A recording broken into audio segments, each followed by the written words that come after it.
Hello दोस्तों, welcome to SRF सत्यम और foundation में आप सभी का हार्दिक स्वागत है। दोस्तों, हम लोग मैथमेटिक्स में class 10 mathematics chapter 5 arithmetic progression line by line concept video from NCERT में एग्जाम्पल नंबर 6 तक हम लोग आ गए हैं। आज हम लोग एग्जाम्पल नंबर 6, 7 और उसके आगे के एग्जाम्पल्स को समझेंगे और उसके बाद फिर हम लोग एक्सरसाइज को लगाने की कोशिश करेंगे। ठीक है, तो मैं हूं सत्यम सिंह। आइए वीडियो शुरू करते हैं। ठीक है, तो यहाँ पे एग्जाम्पल नंबर 6 में दिया है कि check whether 301 is a term of the list of numbers this, यानी कि यहाँ पे ये नंबर दिया हुआ है, लिस्ट ऑफ नंबर्स हैं और इसमें पूछा है कि क्या इसमें 301 भी चेक वेदर, आपको चेक करना है कि क्या 301 जो है वो इस लिस्ट ऑफ नंबर का एक मेंबर है कि नहीं। यानी कि अगर इस लिस्ट को हम इसी तरीके से आगे की तरफ बढ़ाएं तो क्या 301 हमको इसमें मिलेगा कि नहीं मिलेगा। तो चलिए सबसे पहले यहाँ पे लिखते हैं सॉल्यूशन। ठीक है, तो सॉल्यूशन हेडिंग डालेंगे।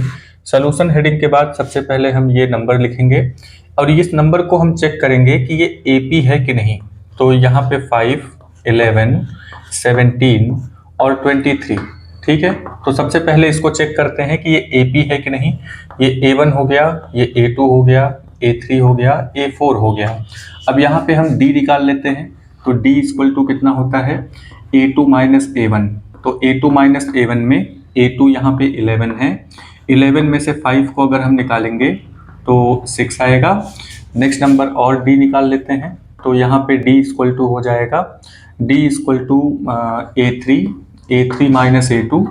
अब यहाँ पे A3 की वैल्यू 17 है, माइनस 11, 17 माइनस 11 करेंगे फिर से 6 आ गया। फिर यहाँ पे D इक्वल टू निकाल लेते हैं। तो D equal to A3 minus A2 हो जाएगा। तो A3 यहाँ पे 23 है, 23 माइनस 17 है, तो A2 की वैल्यू 17 है। तो 23 में से 17 अगर हम निकालेंगे तो 6 आएगा। तो यहाँ पे आप जैसा कि देख रहे हैं कि यहाँ पे जो डिफरेंस आया है वो सेम है। इसका मतलब ये जो लिस्ट ऑफ नंबर है ये एपी है। ठीक है, तो एपी हमें क्या मिल गया, 5, 11, 17 और 23। तो ये एक एपी है और इसी में पूछा है कि 301 जो है क्या वो भी इसका मेंबर होगा कि नहीं, यानी कि क्या किसी पोजीशन पे 301 भी आएगा कि नहीं आएगा। तो इसके लिए हम यहाँ पे सपोज कर लेते हैं, मान लेते हैं कि हो सकता है कि इसमें आ रहा है और वो लास्ट टर्म है, यानी कि इसको हम nth टर्म पे आने वाला नंबर मान सकते हैं। तो इसको हमने an मान लिया। क्या मानेंगे, an। ठीक है, तो अब यहाँ पे कुछ चीजें जो दी गई हैं उसको लिख लेते हैं। तो गिवन में हमारे पास जो पहला नंबर है, यानी कि फर्स्ट A की वैल्यू हमें पता है, D की वैल्यू पता है। D की वैल्यू यहाँ पे जो कि निकाला गया वो कि 6 है। ठीक है, और हमें जो पता करना है वो है टू फाइंड पे लिखते हैं। तो अगली हेडिंग यहाँ पे लिखेंगे टू फाइंड। तो टू फाइंड में हमें क्या पता करना है, हमें पता करना है n की वैल्यू पता करनी है कि कितनी होगी। क्या n की वैल्यू, कोई n की वैल्यू ऐसी है जो एक लास्ट टर्म 301 को ला दे। ठीक है, तो चलिए पता करते हैं। तो यहाँ पे an की वैल्यू हो गई है, तो इसका मतलब हम nth टर्म का फार्मूला यहाँ पे लगाते हैं। तो nth टर्म का फार्मूला लगाएंगे तो an इक्वल टू हो जाता है a प्लस n माइनस 1 और यहाँ पे हो जाएगा d। ठीक है, तो ये हमारा फार्मूला हो गया। अब इस फार्मूला में हम सारी वैल्यू रख लेते हैं और n यहाँ पे दिख ही रहा है, तो सारी चीजें रखते हैं। an की वैल्यू कितनी रख देंगे, यहाँ पे 301 इज इक्वल टू के नीचे इक्वल टू a के नीचे a की वैल्यू जो कि 5 है plus n minus 1 into D के नीचे d की वैल्यू। तो d की वैल्यू क्या है, 6 हो गया। ठीक है, अब इस जो यहाँ पे इक्वेशन मिला है इसको हम लोग सॉल्व कर लेते हैं।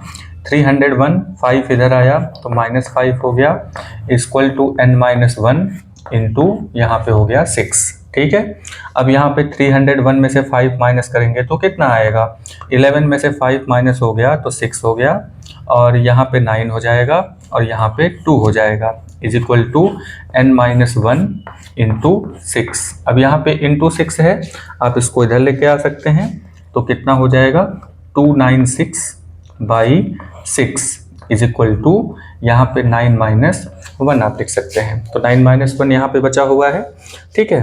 तो ये देखिए ये सॉल्व हो रहा है, तो इसको सॉल्व कर देते हैं। तो 2 से ये कैंसिल होगा, तो 2 1 जा 2 कैंसिल हो जाएगा, 2 4 जा 8 कैंसिल हो जाएगा, और 2 8 जा 16 कैंसिल हो गया, और 2 3 जा 6 कैंसिल हो गया। तो n माइनस 1 यहाँ पे हो गया। अब यहाँ पे ये जो -1 है इसको इधर लेकर के आते हैं, तो 148 by 3 plus 1 is equal to n। अब इसको सॉल्व कर देते हैं, तो 3 1 जा 3, और ऊपर यहाँ पे चला जाएगा 148 plus 3 by 3 is equal to 151 by 3। तो कितना आ गया 151 बाई 3। अब ये देखिए यहाँ पे कैंसिल नहीं होगा, ठीक है। तो ये जो 151 बाई 3 आया है ना, ये n की वैल्यू आई है, यानी कि n इक्वल टू 151 बाई 3 इतना आया है। अब ये जो n है ये क्या बताता है, n बताता है पोजीशन। n क्या बताता है, पोजीशन, यानी कि जैसे first second third fourth fifth, है ना। बाकी A1 A2 A3 तो नंबर है ना, वो नंबर किस पोजीशन पे है ये कौन बताएगा, ये बताता है n। तो किसी चीज का जो पोजीशन है वो इस तरीके से फ्रैक्शन में थोड़ी आ सकता है कि किसी चीज का पोजीशन 1/2 बोल सकते हैं, या तो हम उसको फर्स्ट बोलेंगे या सेकंड बोलेंगे, 1/2 तो नहीं बोल सकते ना। तो ठीक उसी तरीके से यहाँ पे 151/3 ये किसी चीज की पोजीशन नहीं हो सकती। तो यहाँ पे हम लोग आंसर में लिखेंगे, तो क्या आंसर हो जाएगा हमारा कि दिस नंबर का मतलब ये जो 301 है, 301 इज नॉट अ मेंबर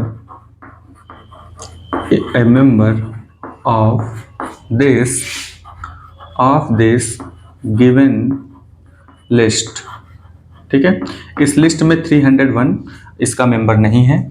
क्यों नहीं है, तो वो इसलिए नहीं है because the value of n, यानी कि पोजीशन की जो वैल्यू है, can not be a rational, यानी कि जो n की वैल्यू है ना वो रेशनल नहीं हो सकता।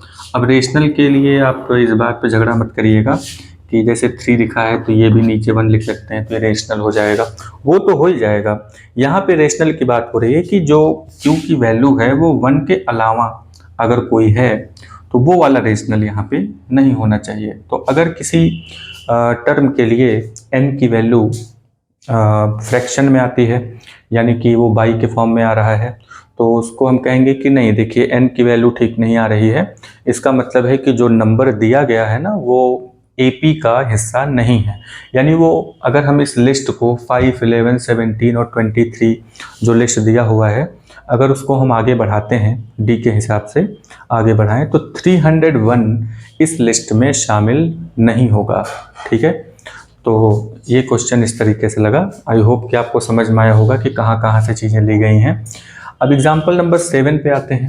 एग्जाम्पल नंबर 7 में क्या चीज़ें दी गई हैं, सबसे पहले उसको रीड करते हैं। तो इसमें लिखा है कि हाउ मेनी, यानी कि कितने 2 डिजिट यानी 2 अंकों के नंबर संख्याएं आर डिविजिबल बाई 3, यानी कि ऐसी 2 नंबर की कितने नंबर्स हैं, यानी कि 2 डिजिट की ऐसे कितने नंबर हैं जो 3 से डिविजिबल हैं। तो 3 से डिवाइड होने वाला पहला नंबर जो है वो क्या है, तो वो है 12, ठीक है। पहला नंबर तो 12 हो गया।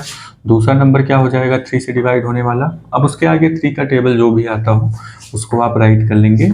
और ऑफ कोर्स यहाँ पे लास्ट में जो आता है वो है 99, क्योंकि इसके बाद का जो नंबर आएगा वो 3 डिजिट का नंबर हो जाएगा। तो यहाँ पे हम लोग 99 तक लेंगे, यानी कि 99 यहाँ पे लास्ट टर्म हो जाता है, ठीक है। तो यहाँ पे हेडिंग डालेंगे सॉल्यूशन।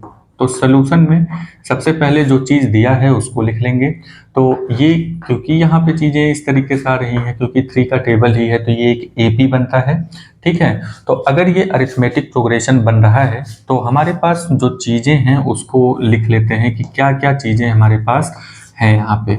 तो हमें इसमें निकालना क्या है कि कितने नंबर, यानी कि 12 से लेकर के 99 तक कितने नंबर ऐसे हैं, यानी कितने पोजीशन पर ऐसे नंबर हैं जो 3 से डिविजिबल हैं, यानी कि हमें n की वैल्यू निकालनी है, पोजीशन का नंबर निकालना है कि कितने ऐसे पोजीशन हैं जिस पर 2 डिजिट के ऐसे नंबर हैं जो 3 से डिविजिबल हैं। ठीक है, तो यहाँ पे गिवन में सबसे पहले a, क्योंकि ये जो पहला टर्म लिखा है ना, ये a1 हुआ, ये a2 हुआ, ये a3 हुआ। इसी तरीके से ये जो लास्ट टर्म है, मान लो कि nth टर्म पर ये आता है, तो ये पोजीशन पता चल जाएगी अगर हम इसका n की वैल्यू निकाल लें तो।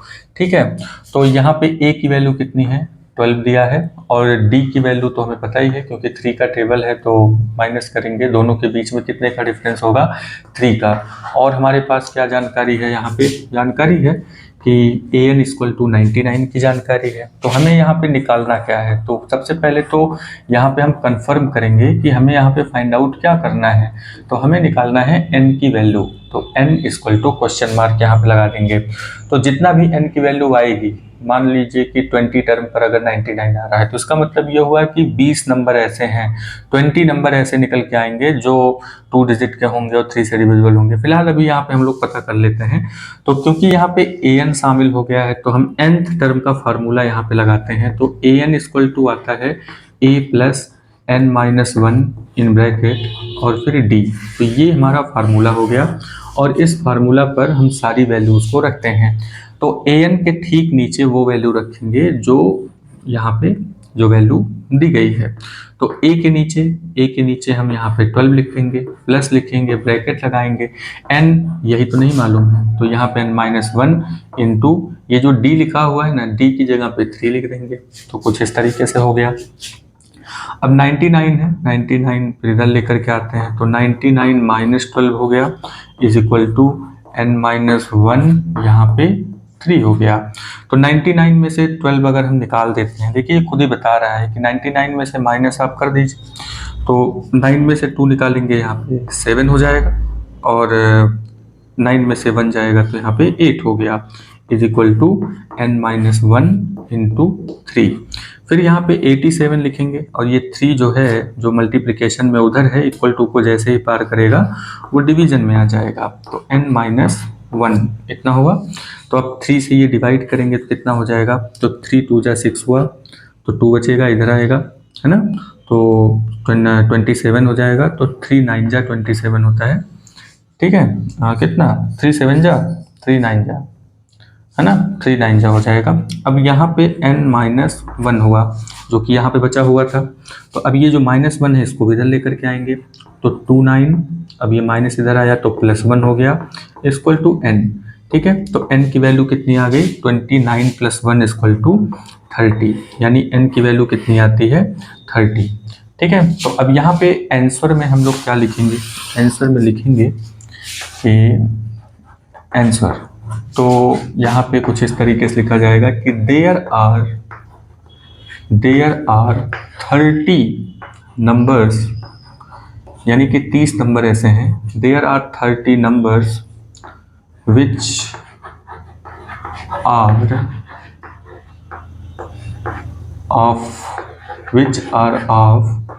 2 डिजिट, यानी वो 2 डिजिट के हैं, 2 डिजिट्स, एंड also divisible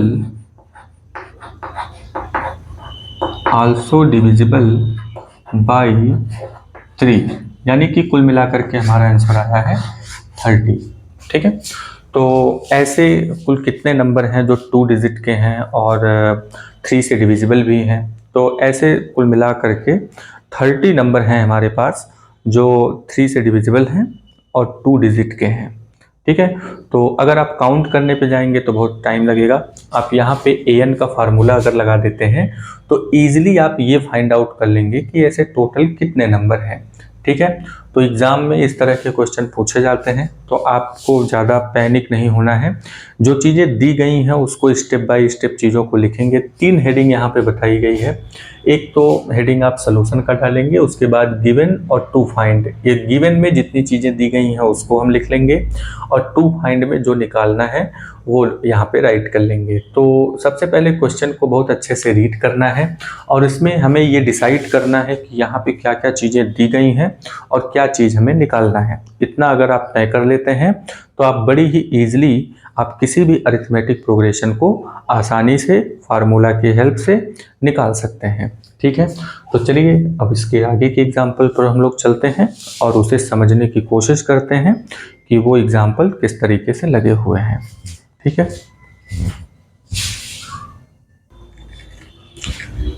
चलिए दोस्तों, यहाँ पे एग्जाम्पल नंबर 8 में दिया है कि फाइंड द 11th टर्म। हमें क्या निकालना है? 11th टर्म निकालना है फ्रॉम द लास्ट टर्म, यानी कि हमें शुरुआत से चीज़ें काउंट ही नहीं करनी है, हमें काउंट करना है पीछे से। ठीक है, और पीछे से काउंट करना है वो भी फर्स्ट टर्म तक, यानी कि ये जो AP दिया हुआ है इसको हमें यहाँ से काउंट करना है और पीछे 11th टर्म पे यानी 11th पोजीशन पे कौन सा नंबर होगा ये चीज़ हमें पता लगानी है। ठीक है, तो सबसे पहले हम अपना वही पुराना यहाँ पे सॉल्यूशन हेडिंग डालेंगे।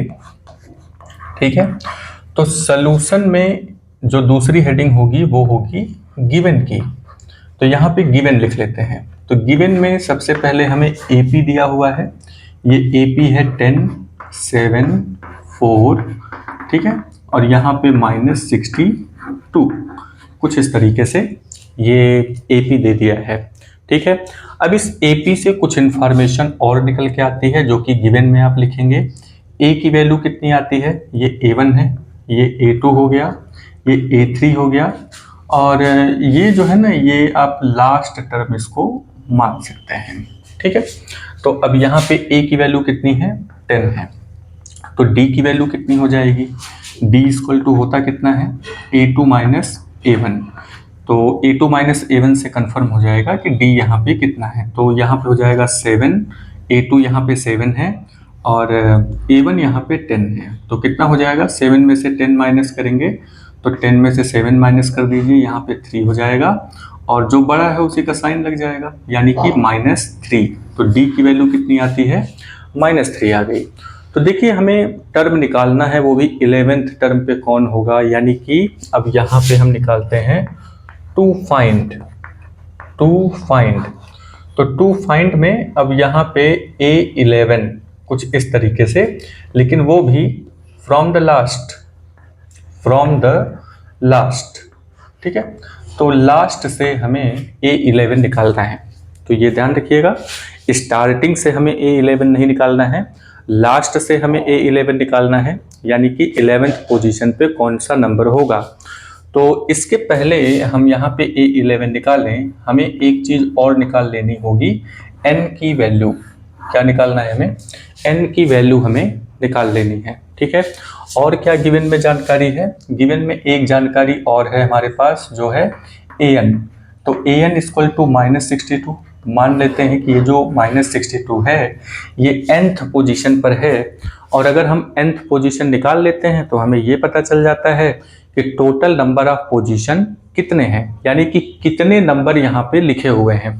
यानी 10 से हम स्टार्ट करेंगे तो -62 तक कितने नंबर हमें बीच में मिलते हैं, तो वो n की वैल्यू आपको बताएगी। तो पहले तो हम नंबर निकाल लेते हैं, n की वैल्यू निकाल लेते हैं, पोजीशन की वैल्यू निकाल लेते हैं, देखते हैं कितना होता है।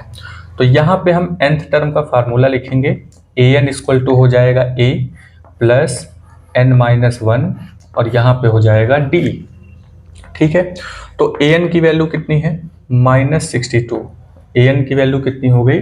-62 इक्वल टू a की वैल्यू कितनी है? 10 हो गई। a की वैल्यू कितनी है? 10 हो गया, प्लस अब यहाँ पे n-1 यही नहीं पता है हमें, और d की वैल्यू कितनी है? -3। d की वैल्यू कितनी? -3 हो जाएगी। अब यहाँ पे 62 है तो -62, ये 10 इधर आएगा तो -10 हो जाएगा, इज इक्वल टू n-1 यहाँ पे हो जाएगा इंटू -3। ये इतना लिख दिया हमने। अब माइनस माइनस क्या होता है? प्लस। माइनस माइनस कितना हुआ? प्लस हो जाएगा।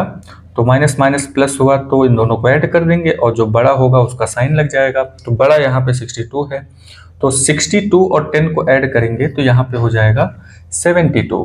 ठीक है, तो 72 इक्वल टू n-1 यहाँ ब्रैकेट में -3 मल्टीप्लिकेशन में है। अब ये जो -3 है, क्योंकि हमें n की वैल्यू निकालनी है, तो इसका मतलब बाकी के जो नंबर होंगे उनको हम दूसरे साइड में लेके चले जाएंगे। तो यहाँ पे -3 है, इक्वल टू के इधर लेकर के आएंगे, तो -72 बाई -3, ये पूरा का पूरा नंबर इधर आ गया, इज इक्वल टू n-1 हो गया। तो माइनस माइनस ये आपस में कैंसिल हो जाएंगे, 3 से इसको कैंसिल करेंगे तो 3 2 जा 6, 3 1 जा 3 नीचे कैंसिल हो गया, 3 2 जा 6 ऊपर कैंसिल हो गया, 1 बचा इधर आया, 12 बनाया, तो 3 4 जा 12 हो जाएगा, तो 24 हो गया, इज इक्वल टू n-1। तो यहाँ पे अब ये जो -1 है इसको भी इधर लेके आते हैं, तो 24 -1 इधर आया तो +1 हो जाएगा, is equal to n is equal to 24 और 1 कितना हो जाएगा 25, यानी n की वैल्यू कितनी हो गई 25 हो गई।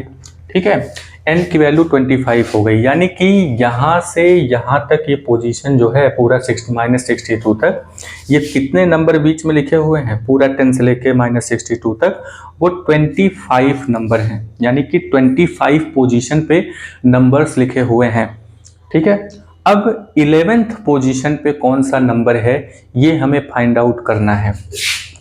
तो यहाँ पे एक चीज़ हमें ध्यान में रखना है, और वो ये है कि अगर n की वैल्यू 25 है, ठीक है, तो 11th पोजीशन पूछा है आपसे, तो यहाँ पे हम -11 अगर कर दें, यानी पीछे की तरफ आ जाएं, तो कितना हो जाएगा, यहाँ पे 5 में से 1 गया 4 हो जाएगा, 2 में से 1 गया 1, यानी कि 14th पोजीशन।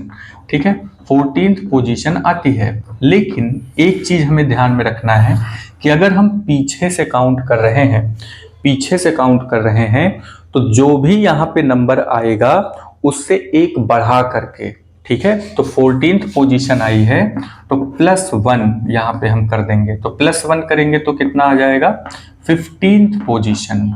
ठीक है, यानी कि जिसके बारे में बात हो रही है वो 15th पोजीशन का नंबर है। ठीक है, फ्रॉम द फर्स्ट टर्म वो 15th नंबर पे वो इस तरीके से निकल करके आता है 15th पोजीशन पे, मतलब वो नंबर होगा। तो हम यहाँ पे नंबर निकाल लेते हैं A15 करके। ठीक है, तो A15 यानी 15th पोजीशन का जो नंबर है शुरुआत से, वो लास्ट से 15th पोजीशन का नंबर होगा। ठीक है, तो A15 निकाल लेते हैं। ठीक है, शुरुआत से 15th नंबर का पोजीशन, 14th नंबर का पोजीशन 15th नंबर पे आएगा। ठीक है, तो A15 निकालते हैं तो कितना हो जाएगा, तो पहले तो फार्मूला लिख लेते हैं, an = a + n-1 और यहाँ पे हो जाएगा d। तो an का मतलब A15 अगर हम निकालें तो A15 = तो यहाँ पे हमें वो टर्म बताना है, 11 टर्म बताना है, नंबर बताना है ना, तो A11 की वैल्यू कितनी होगी, तो 15th टर्म पे जो होगा वही A11 की वैल्यू हो जाएगी। तो 15th टर्म पे देखते हैं कितना आता है, A की वैल्यू कितनी है 10 है, प्लस n का मतलब क्या होगा, ये 15 तो है ही, यहाँ पे 15 - 1 कर देंगे। ठीक है, तो 15th पोजीशन पे जो नंबर होगा वही A11 है, तो यहाँ पे हो जाएगा कितना 15 - 1 इंटू यहाँ पे हो जाएगा ये हो जाएगा D। तो D की वैल्यू कितनी हो जाएगी, D की वैल्यू -3 है, तो लिख लिया हमने। अब इसको सॉल्व कर देते हैं, ये 10 हुआ प्लस 15 तो ये हो जाएगा कितना, तो ये हो जाएगा आपका 14, तो 14 इंटू -3। ठीक है, तो ये हो गया 10 प्लस माइनस माइनस होता है, 14 3 जा कितना होगा 42, तो 42 हो गया, इज इक्वल टू 10 - 42 अगर हम करेंगे तो जो बड़ा है उसका साइन लग जाएगा और दोनों माइनस हो जाएंगे, 42 में से 10 माइनस होगा तो 32 आया। ठीक है, यानी कि शुरुआत से 15th पोजीशन पे जो नंबर है पीछे से वो वही चीज़ 11th पोजीशन पे है। ठीक है, यानी कि पीछे से अगर हम बात करें तो फ्रॉम द लास्ट टर्म, तो यहाँ पे इसका आंसर भी यही हो जाएगा A11 from the last term, A11 from the last term is -32। ठीक है, -32। अच्छा, ये जो चक्कर है यहाँ पे 15 14 वाला, तो इसको अगर हम ध्यान से देखें तो इसका एक एग्जाम्पल के थ्रू आप समझ सकते हैं। जैसे मान लीजिए कि यहाँ पे 2 का टेबल लिखा हुआ है, तो ये भी AP ही हुआ। तो 2 2 जा 4, 2 3 जा 6, 2 4 जा 8, 2 5 जा 10।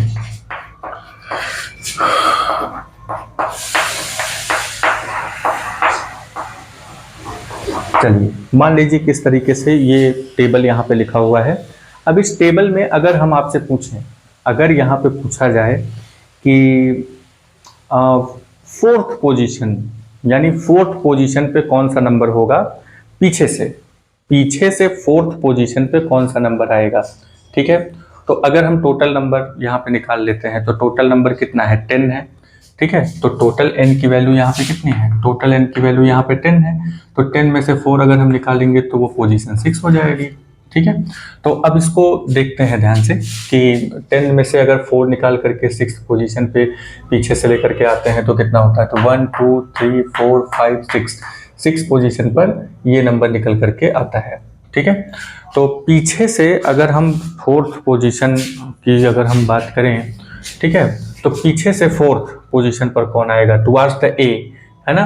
तो वो 6th पोजीशन पे जो नंबर होगा वो निकल करके आता है। तो और आगे से गिनेंगे तो 1 2 3 4, 1 2 3 4, है ना, इस तरीके से एक बढ़ा करके निकल करके आता है। ये बात समझ में आई। तो यहाँ पे अब ये चीज़ें आ जाती हैं। इसके अलावा हम एक चीज़ और देखते हैं, इसको एक और तरीके से लगाया जा सकता है। जैसे यहाँ पे AP जो भी अगर मान लीजिए एग्जाम में आ रहा है और आप इस तरीके से नहीं लगाना चाहते हैं तो आप कुछ इस तरीके से भी लगा सकते हैं। जैसे ये AP लिखा है 10 7 4 और इस तरीके से करके -62 तक ये लिखा हुआ है, ठीक है। अब आपसे पूछा है कि पीछे से बताइए कि कौन सा, मतलब 11th पोजीशन पे कौन सा टर्म होगा। तो देखिए हम काउंटिंग कहाँ शुरू कर देंगे, फिर काउंटिंग हम पीछे शुरू कर देंगे। तो काउंटिंग अगर हम यहाँ से करेंगे तो ये A1 हो जाएगा, यानी A की वैल्यू -62 यहाँ पे हम ले लेंगे। तो पीछे से डायरेक्ट A11 आप निकाल दीजिए। तो A11 कितना हो जाएगा, A11 इज इक्वल टू, अब यहाँ पे A प्लस n-1, मतलब ये फार्मूला लगा लेते हैं, an equal to a plus n-1 d, कुछ इस तरीके से लगा लेते हैं। तो यहाँ पे जो an है ना, तो जो an है तो a1 वो हो जाएगा। तो an का मतलब ये हुआ कि हम 11th पोजीशन पे वैल्यू निकालने वाले हैं। तो a1 की वैल्यू कितनी हो, मतलब a की वैल्यू कितनी हो जाएगी, -62, ठीक है। प्लस अब यहाँ पे 11 की वैल्यू निकालनी थी तो n यहाँ पे 11-1 हो जाएगा इंटू -3 हो जाएगा, कुछ ऐसा होगा कि नहीं, ठीक है। तो ये निकल करके आता है। अब यहाँ पे अगर हम इसको सॉल्व करें तो कितना निकल के आएगा, -62 फिर प्लस यहाँ पे हो जाएगा 10 इंटू -3, ठीक है। तो कितना आ जाएगा यहाँ पे अगर बात करें तो ये हो जाएगा 10 3 जा 30, -62 और -30, तो कितना आ जा रहा है, ये ज़्यादा आ जाएगा। हाँ यही तो है, अरे नहीं, हाँ यहाँ पे -62 और 11-1 और इंटू -3 ये वैल्यू रखेंगे तो इतना तो आना ही चाहिए। और इतना कहाँ से आ रहा है, कहाँ गड़बड़ हो गया। तो 10 7 4 -62 और A1, अगर हम इसको A1 मानते हैं तो पीछे से काउंट करेंगे, पीछे से हमें 11th नंबर पे जाना है। तो A11 हो जाएगा, ठीक है। A11 पे कितना होगा, n-1, n की वैल्यू तो 11 ही रखेंगे, -1 d की वैल्यू भी माइनस में ही आएगी तो -3 ही होगा। तो ये वैल्यू अगर हम रखेंगे तो यहाँ पे आ रहा है माइनस कितना हो जाएगा, ये 292 आ जा रहा है, जबकि A11 यहाँ पे आना चाहिए। A11 पोजीशन पे A11 from the last term is -32 कितना आना चाहिए, लेकिन ये -92 आ रहा है। ये मेथड तो कुछ गड़बड़ लग रहा है यहाँ पे। A11 डायरेक्ट नहीं निकलेगा क्या, फ्रॉम द लास्ट टर्म निकलना चाहिए वैसे। A11 from the last term, तो ये पहला टर्म हो जाएगा।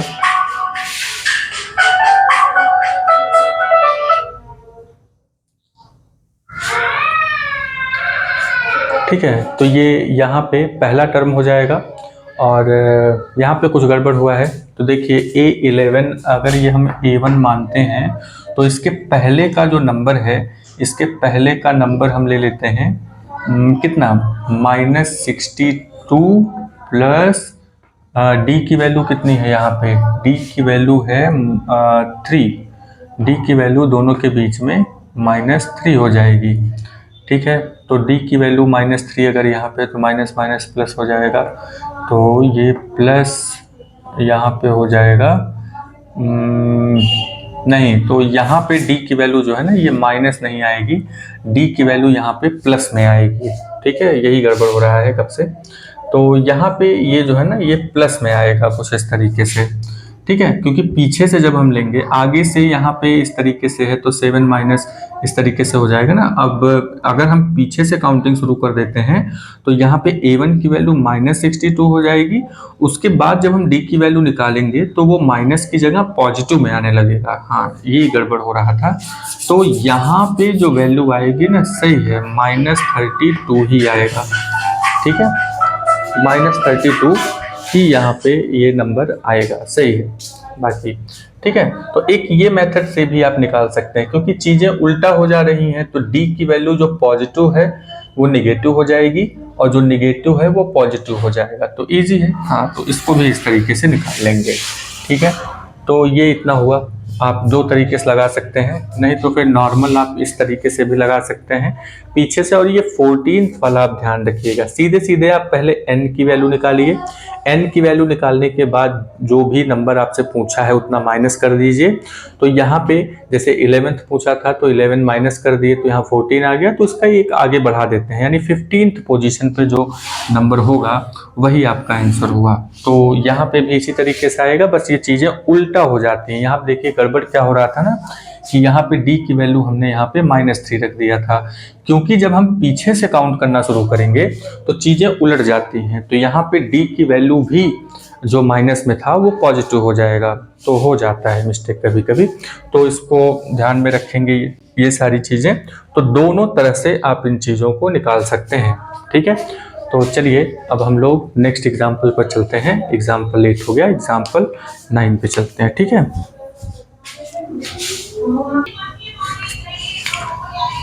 चलिए दोस्तों नेक्स्ट नंबर पे आते हैं। नेक्स्ट नंबर पे यहाँ पे एग्जाम्पल नंबर 9 पे हम लोग आते हैं और देखते हैं कि इसमें क्या पूछा है और अरिथमेटिक प्रोग्रेशन को हम किस तरीके से इसमें यूज़ कर सकते हैं। तो यहाँ पे ए सम ऑफ 1000 दिया है, तो यहाँ पे 1000 रुपीज़ है कुछ, उसको इन्वेस्ट किया जाता है 8% के रेट पर। ठीक है, सिंपल इंटरेस्ट पर ईयर है यहाँ पे पर ईयर, यानी कि टाइम यहाँ पे कितना होगा, 1 का टाइम हो जाएगा। ठीक है, पर ईयर का टाइम है। तो calculate the interest at the end of each year, यानी कि हर साल जो है उसको कितना इंटरेस्ट यहाँ पे मिलेगा।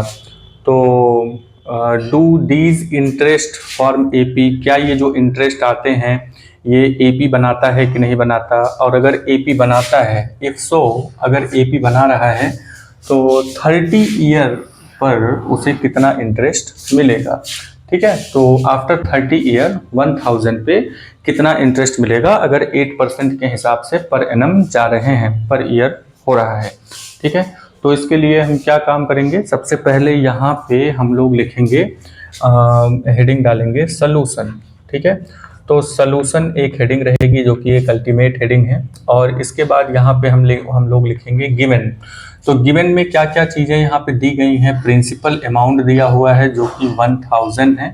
ठीक है, प्रिंसिपल अमाउंट 1000 हो गया। रेट यहाँ पे दिया हुआ है 8% का, और यहाँ पे और क्या दिया है, टाइम। तो टाइम यहाँ पे दिया है 1, यानी कि पर ईयर है तो टाइम को हम यहाँ पे 1 मान लेते हैं। फिर इसमें कह रहा है कि अगर ईच ईयर के लिए आप इसको कैलकुलेट करिए, तो चलिए 2-3 साल के लिए कैलकुलेट करके देख लेते हैं। तो यहाँ पे simple interest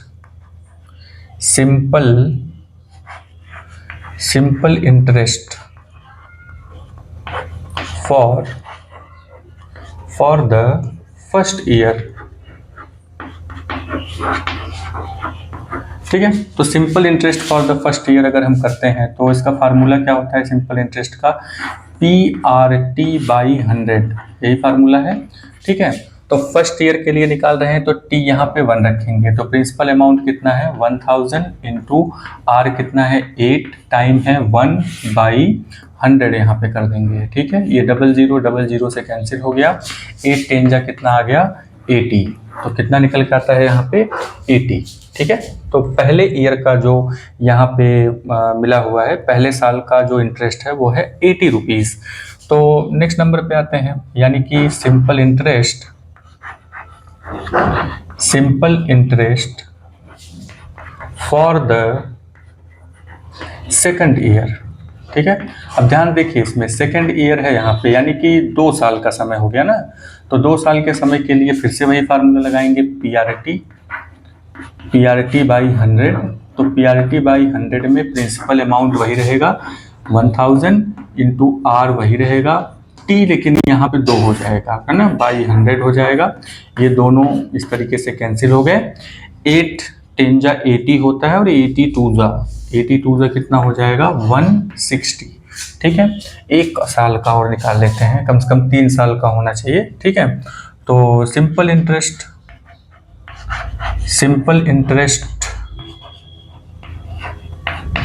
for the third year. अब थर्ड ईयर के लिए सिंपल इंटरेस्ट निकालेंगे तो फार्मूला क्या है PRT/100। ठीक है, इज इक्वल टू, अब यहाँ पे हो जाएगा आपका 1000 इंटू, तो थर्ड ईयर के लिए है, इसके पहले सेकंड ईयर के लिए था, तो थर्ड ईयर के लिए है तो इंटरेस्ट तो वही है, और यहाँ पे जो टाइम है ना, रेट वही है 8 है, और टाइम यहाँ पे 3 हो जाएगा, बाई यहाँ पे 100 कर देंगे, ये 2 0 से कैंसिल हो गया, तो 8 10 जा 80 हो जाएगा, 83 जा 24 होता है, और एक 0 लग जाएगा। ठीक है, तो यहाँ पे 240 हो गया, ये बात समझ में आई, तो 240। तो हमारे पास फिर ये देखिए यहाँ पे हर एक साल के लिए निकालते चले जाएंगे तो ऐसे ही निकलता चला जाएगा। फिलहाल हमारे पास जो लिस्ट आई है, तो ये जो लिस्ट है वो है 80 160 और 240 का। अब इसी तरीके से आप काउंट कर लेंगे आगे। ठीक है, फिर इसमें पूछा है कि क्या ये एपी है ना, अगर ये क्वेश्चन आता है कि क्या ये जो लिस्ट दिया है ये एपी है कि नहीं, देखिए एपी हो भी सकता है नहीं भी हो सकता, तो इसको हम यहाँ पे कंफर्म कर लेते हैं कि ये एपी है कि नहीं। तो ये A1 है, ये A2 है, ये A3 है, तो यहाँ पे D की वैल्यू सेम आनी चाहिए, अगर D की वैल्यू सेम आई है तो वो एपी है, D की वैल्यू सेम नहीं आई है तो एपी नहीं है। ठीक है, तो A2 माइनस A1 निकाल लेंगे, A2 माइनस A1 करेंगे तो यहाँ पे हो जाएगा A2 है 160 माइनस 80, तो कितना आ जाएगा 80।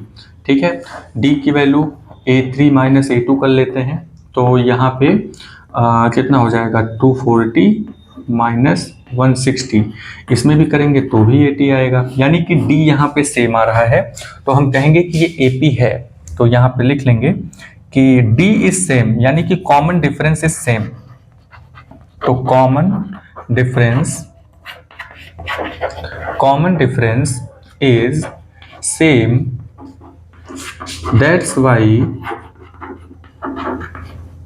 Why this makes an AP. तो यहाँ पे ये क्या बनाता है एपी, तो ये एपी बना रहा है। नेक्स्ट नंबर पे कहता है कि अगर ये एपी बना रहा है तो 30 ईयर पर, यानी कि 30th ईयर पर आपका यहाँ पे कितना वो सिंपल इंटरेस्ट मिलेगा। ठीक है, तो यानी कि यहाँ पे जो 30th ईयर पूछा है आपसे ना, तो हमें क्या निकाल देना है इसमें A30, क्या निकाल देना है A30, तो A30 की वैल्यू यहाँ पे निकाल देनी है।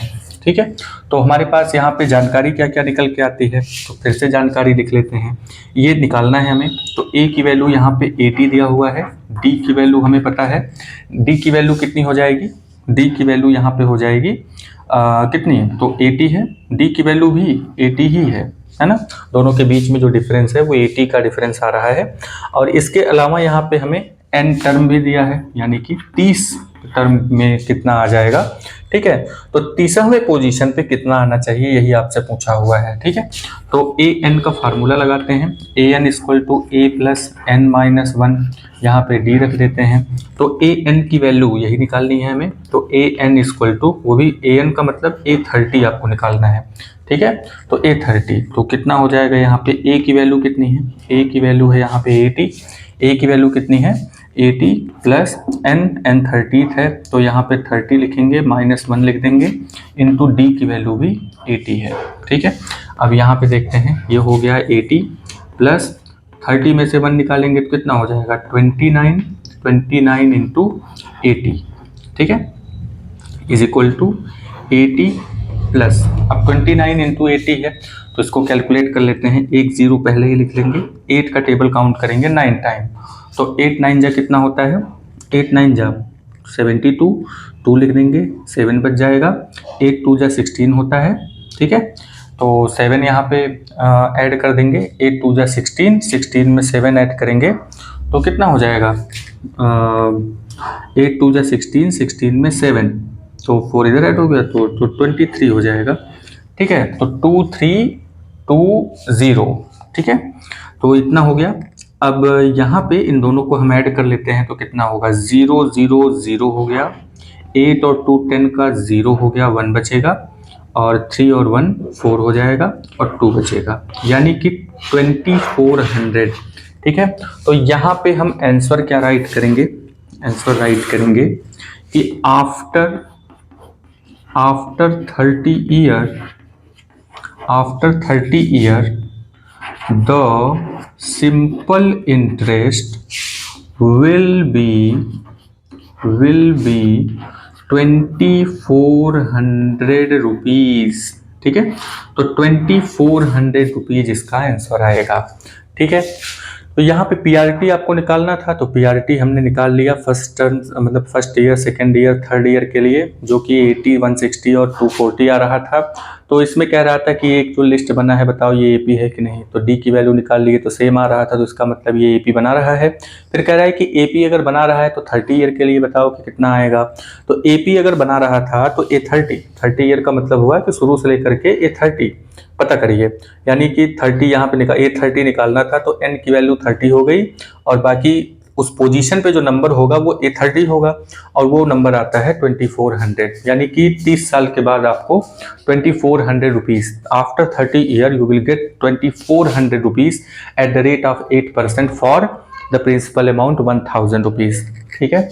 तो नेक्स्ट नंबर पे है, एग्जाम्पल नंबर 10 पर आते हैं। एग्जाम्पल नंबर 10 पे आप जैसा कि देख रहे हैं, इसमें दिया है कि इन ए फ्लावर बेड, एक फ्लावर बेड लगाया गया है, यानी फूलों का एक सेज सजा हुआ है, और उसमें 23 रोज प्लांट, यानी कि गुलाब के पौधे उसमें लगाए गए हैं, कुछ ऐसा बोल रहा है, और 23 फॉर द फर्स्ट रो, और 21 in the second, and 29 in the third, और इसी तरीके से ये लगते चले जा रहे हैं, ठीक है। फिर आपसे पूछ रहा है कि लास्ट में यहाँ पे 5 रोजेज लगे हैं, वो भी लास्ट रो में, और हाउ मेनी रोज, यानी रोज का नंबर पूछा है, यानी कि कितने नंबर बीच में आ जाएंगे, इसी तरीके से अगर रोज को लगाया जाए तो कितने नंबर यहाँ पे आ सकते हैं, ये चीज पूछा गया है इसमें, ठीक है। तो सबसे पहले हम यहाँ पे सलूशन लिखते हैं, तो सलूशन में जो हेडिंग है हमारी वो है गिवन की, तो गिवन में अगर हम देखें तो पहले रो में यहाँ पे 23 लिखा है, दूसरे रो में जो है वो 21 है, तीसरे रो में 19 है, और इस तरीके से ये कह रहा है कि लास्ट रो में 5 लिखा हुआ है, तो लास्ट रो में हमने 5 लिख दिया। अब हम ये पता करते हैं कि क्या ये एपी बना रहा है कि नहीं। देखिए, पहले तो आपको ये कंफर्म करना पड़ेगा ना कि जो गिवन लिस्ट ऑफ नंबर है वो अरिथमेटिक प्रोग्रेशन बनाता है कि नहीं बनाता है। अगर वो अरिथमेटिक प्रोग्रेशन बनाता है तभी उसके रूल अप्लाई कर पाएंगे, ऐसा नहीं कि कोई भी लिस्ट ऑफ नंबर दे दिया गया आप उसमें रूल लगाते चले जा रहे हैं, ऐसा नहीं होता। तो यहाँ पे हम क्या करेंगे, 23 जो है, अगर हम इसको A1 मान लें, ये A2 मान लें, ये A3 मान लें, वो तो लास्ट टर्म है, उसके बारे में जान लेते हैं। तो सबसे पहले हम यहाँ पे कॉमन डिफरेंस क्या था इसमें कि AP कौन बनाता है, जिसके बीच में कॉमन डिफरेंस मिलता है। हर दो कंसेक्यूटिव नंबर के बीच में कॉमन डिफरेंस आपको मिलना चाहिए। तो यहाँ पे A2 माइनस A1, ठीक है, निकालते हैं। तो A2 माइनस A1 करेंगे तो कितना हो जाएगा, 21 माइनस 23, कितना आ जाएगा, -2, ठीक है। इसके बाद D दूसरा भी निकाल लेते हैं, A3 माइनस A2 निकालेंगे तो कितना हो जाएगा यहाँ पे A30 कितना होता है, 19 हो जाएगा। तो A3 जो है वो 19 है, 19 माइनस 21 करेंगे तो -2 आएगा। तो यहाँ पे आप देख रहे हैं कि जो D आ रहा है वो सेम है, इसका मतलब ये AP है। तो फिर से लिख लेते हैं, तो AP यहाँ पे क्या निकल के आता है, 23, 21 और 19, ठीक है। और यहाँ पे ये जो 5 है ये लास्ट टर्म है, इसको फिर से लिख लेते हैं, ये A1 है, A2 है, A3 है और ये लास्ट टर्म है AN, ठीक है। और हमसे क्या पूछा है इसमें, टू फाइंड, हमें क्या निकालना है इसमें, टू फाइंड, यानी कि ये जो रोज लगे हुए हैं, मान लीजिए कि इस तरीके से है ना, ऐसे करके ये रोज इस तरीके से लगे हुए हैं पूरे, ठीक है। तो अब आपको बताना है इस तरीके से कम भी होते जा रहे हैं, तो ये टोटल कितने हैं, आखिरी में कह रहा है कि 5 लगे हुए हैं। तो बताइए कि ये 1 2 3 4 कितने हो सकते हैं। अगर इस तरीके से लगाया जाए, दो दो कम करते हुए अगर लगाया जाए तो लास्ट में 5 बच रहा है, तो कितने रोज यहाँ पे, ये जो नंबर है ना ये पूछा हुआ है। तो हमें यहाँ पे निकालना क्या है, n की वैल्यू, ठीक है, वो पोजीशन निकालनी है कि कितने नंबर यहाँ पे आएंगे, ठीक है। तो टोटल नंबर पूछा है, तो देखते हैं कि यहाँ पे कितना हो सकता है। तो यहाँ पे लास्ट टर्म हमें पता है, हमें क्या क्या चीज जानकारी पता है, यहाँ पे ये सारी चीजें पता है और an की वैल्यू भी पता है। यहाँ पे गिवन में ही आप लिख लेंगे कि an यानी कि लास्ट टर्म जो है वो 5 दे रखा है। तो बस हमें निकालना है n की वैल्यू। तो यहाँ पे हम फार्मूला अप्लाई करते हैं। क्या फार्मूला लगेगा, यहाँ पे nth टर्म का फार्मूला लगाएंगे, an इक्वल टू हो जाएगा a प्लस n माइनस 1 और यहाँ पे इंटू डी, यही होता है। तो an की वैल्यू हमें पता है जो कि 5 है, जो कि लास्ट टर्म है। तो a की वैल्यू कितनी है, a की वैल्यू यहाँ पे 23 है, प्लस अब यहाँ पे n की वैल्यू यही तो मालूम करना है कि कितने नंबर लगे हुए हैं उसमें, इंटू d की वैल्यू -2 है, ठीक है। तो यहाँ पे 5 लिख देंगे, 5 23 इधर आया तो -23 हुआ, इज इक्वल टू अब यहाँ पे n-1 इंटू -2। तो 5 में से 23 अगर हम माइनस करते हैं तो कितना आ जाता है, 5 में से 23 अगर माइनस हुआ तो यहाँ पे निकल करके आएगा 18, कितना निकल के आएगा 18। तो 3 उधर माइनस हो गया, 2 इधर माइनस हो गया, तो 18 आया। तो 18 इज इक्वल टू n-1, अब यहाँ पे -2 मल्टीप्लिकेशन में, और ये -2 है, ये मल्टीप्लिकेशन में था तो इधर लेकर के आएंगे। तो -18 बाई -2 इक्वल टू n-1, ठीक है। तो माइनस माइनस से कैंसिल हो गया, 2 9 जा 18 कैंसिल हो गया, तो 9 इक्वल टू n-1 आ जाएगा। तो ये जो -1 है इसको इधर भेजेंगे तो ये +1 हो जाएगा, ये हो जाएगा n के बराबर, और n हो जाएगा 9 और 1 कितना हुआ 10। यानी कि यहाँ पे जो रोज लगे हुए हैं, how many rose are there, देखिए वो रोज है, वो गुलाब है ROSE है, और ये रोज है ROWS है, ये पंक्तियां हैं, ये पंक्ति पूछ रहा है आपसे। तो कितनी पंक्तियां यहाँ पे लगी हुई हैं, कितने रोज लगे हुए हैं, इस तरीके से अगर हम बात करें तो कुल मिलाकर के 10 पंक्तियां हैं। तो यहाँ पे हम लिखेंगे देयर आर, हाउ मेनी पूछा है ना, तो ये पूरा आंसर में लास्ट में जरूर लिखेंगे, देयर आर 10 रोज। अब ROSE मत लिखिएगा, 10 rose, there are 10 rose in the flower bed, ठीक है। तो बोर्ड एग्जाम में बिल्कुल इसी तरीके से आपको लिखना है और इसको अंडरलाइन कर देना है, ठीक है। तो ये बहुत ही ध्यान में आपको रखना है कि जब भी आप बोर्ड एग्जाम में आप अपने क्वेश्चन का आंसर जब आप राइट कर रहे होंगे तो आपको हर सब्जेक्ट में हर क्वेश्चन का जो आंसर है उसको बहुत सिस्टमेटिक तरीके से लिखना होता है। अगर आप सिस्टमेटिक तरीके से नहीं लिखेंगे, इधर उधर करके लिखेंगे तो गड़बड़ हो जाएगा। आपको यहाँ पे एक सटीक तरीके से पहले गिवन लिखना है, फिर टू फाइंड लिखना है, फिर फार्मूला लगाना है, वैल्यूज़ पुट करनी है और फिर उसे सॉल्व करके लास्ट में आंसर ला देना है। ठीक है, आप उसी में इधर उधर सारी चीज़ें लिखते जाएंगे तो अगर एग्जामिनर को समझ में नहीं आया तो वो स्टेप के नंबर कट जाएंगे। तो आपको बहुत ध्यान रखना है, चीज़ों को बहुत अच्छे तरीके से लिखना है। और लास्ट में ये जो आंसर वाला काम है ये आप ज़रूर लिखिए, क्योंकि कभी कभी क्या होता है कि स्टार्टिंग की चीज़ें और लास्ट की चीज़ें देख ली जाती हैं, बीच की चीज़ें कभी कभी, वैसे चेक तो पूरा किया जाता है लेकिन बीच में कभी कभार नज़र नहीं जाता। तो लास्ट में अगर आपने सही लिखा हुआ है तो उसी पर नंबर निकल जाते हैं। ठीक है, नंबर मिल जाते हैं आपको। तो उम्मीद है कि आज की क्लास आपको पसंद आई होगी।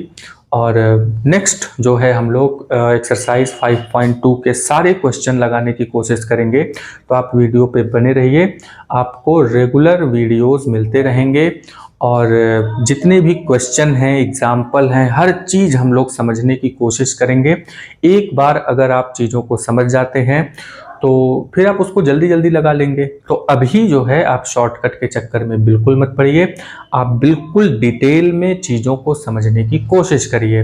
ठीक है, टाइम चाहे जितना लगे आप लगाइए, क्योंकि आपका काम ही है पढ़ाई लिखाई पे टाइम देना। इसके अलावा अगर आप कहीं पे टाइम दे रहे हैं तो वो टाइम वेस्टिंग हुआ। तो टाइम वेस्ट करने का बिल्कुल भी टाइम नहीं है। ठीक है, आप बने रहिए इन चीज़ों पे और लाइक करिए, सब्सक्राइब करिए, दूसरों से भी लाइक करवाइए। मिलते हैं नेक्स्ट क्लास में, नेक्स्ट पार्ट में एक अच्छे से वीडियो के साथ। तब तक के लिए जय हिंद।